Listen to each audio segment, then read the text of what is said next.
নমস্কার, আমি মৌ। আমার ইউটিউব চ্যানেল মৌস এম্পায়ারে তোমাদের ওয়েলকাম। তো আজকে সকাল সকাল বাইরে বেরিয়েই দেখো আমার বাড়িতে দুটো নতুন অতিথির আগমন। দুটো ছোট্ট ছোট্ট পাখি। আসলে কি বলো তো, আমার বাড়িতে পাখি আছে তো ওই পাখির খাবারগুলো এখানে ফেলা হয়। তো ওরাও জানে এখানে গেলে খাবার জোগান পাওয়া যাবে। তো ওরাও কোথা থেকে দূর দূর থেকে উড়ে উড়ে চলে আসে। কি সুন্দর দেখো ছোট্ট পাখিগুলো। অন্য সময় আরও অনেক পাখি আসে, বাট এরা আজকে নতুন। তো চলো ভেতরে যাই। গিয়ে আজকে একটা আমার খুব পছন্দের জিনিস, আর ছোটোবেলায় তো এটা আমার খুব প্রিয় একটা খাবার ছিল। সেটা বানাতে বানাতেই তোমাদের সাথে আমার ছোটোবেলার কিছু কথা আর আমি ইউটিউব কন্টেন্ট হিসেবে রান্নাটাকেই কেন বেছে নিলাম সেটা শেয়ার করব। তাহলে চলো রান্নাটা শুরু করি, সাথে তোমাদের সাথে একটু গল্পও করে নিই। জানো তো, ছোটো থেকেই আমি রান্না করতে খুব পছন্দ করতাম। আমার মা খুব ভালো রাঁধেন, আর মায়ের রান্না দেখেই আমার রান্নার প্রতি ভালো লাগাটা তৈরি হয়েছে। ছোটোবেলায় যখন বিকেলবেলা খেলা করতে যেতাম, খেলা করে ফিরে মাকে ইচ্ছে করে বলতাম, মা খিদে পেয়েছে, কিছু বানিয়ে দাও। কারণ আমি জানতাম মা সারাদিন রান্নাঘরে রান্নাবান্না করার পর আর কোনো মতেই রান্নাঘরে যাবে না সন্ধেবেলা। আর সেটাই হবে আমার রান্নাঘরে যাওয়ার একটা সুযোগ। খিদেটা তো বাহানা মাত্র, আমি তো রান্নাঘরে যাওয়ার সুযোগ সন্ধান করতাম।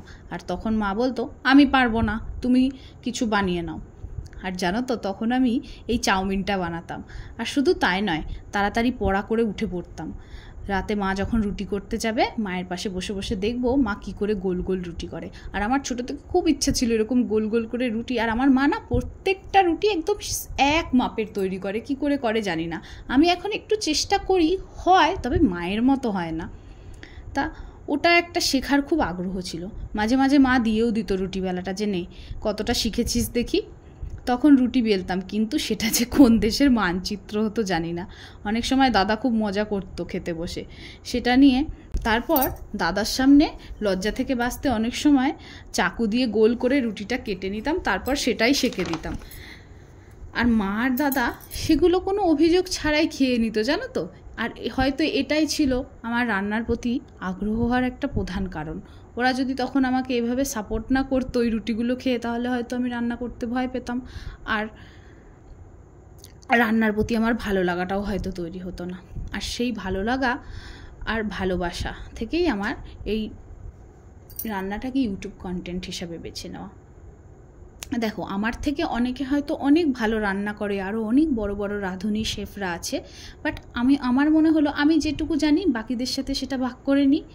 আর তার সাথে সাথে আমার আরেকটু বেশি টাইম রান্নাঘরে থাকার পাকাপোক্ত ব্যবস্থা করে নিই। আর এর জন্য লাগবে তোমাদের অনেক সাপোর্ট আর ভালোবাসা। আশা করি আজকে আমার ভিডিওটা তোমাদের ভালো লেগেছে, আর আমার চাউমিন রান্নাটাও নিশ্চয়ই ভালো লেগেছে। আর অনেকে হয়তো দেখে এটা অনেক ছোটোবেলার স্মৃতিচারণও করে ফেললে, কারণ আমরা তো স্কুলে এই চাউমিনটা ম্যাক্সিমাম সবাই নিয়ে যেতাম। তো চলো আজকে আসি, আবার আসবো নতুন একটা গল্প নিয়ে, নতুন একটা ভিডিও নিয়ে।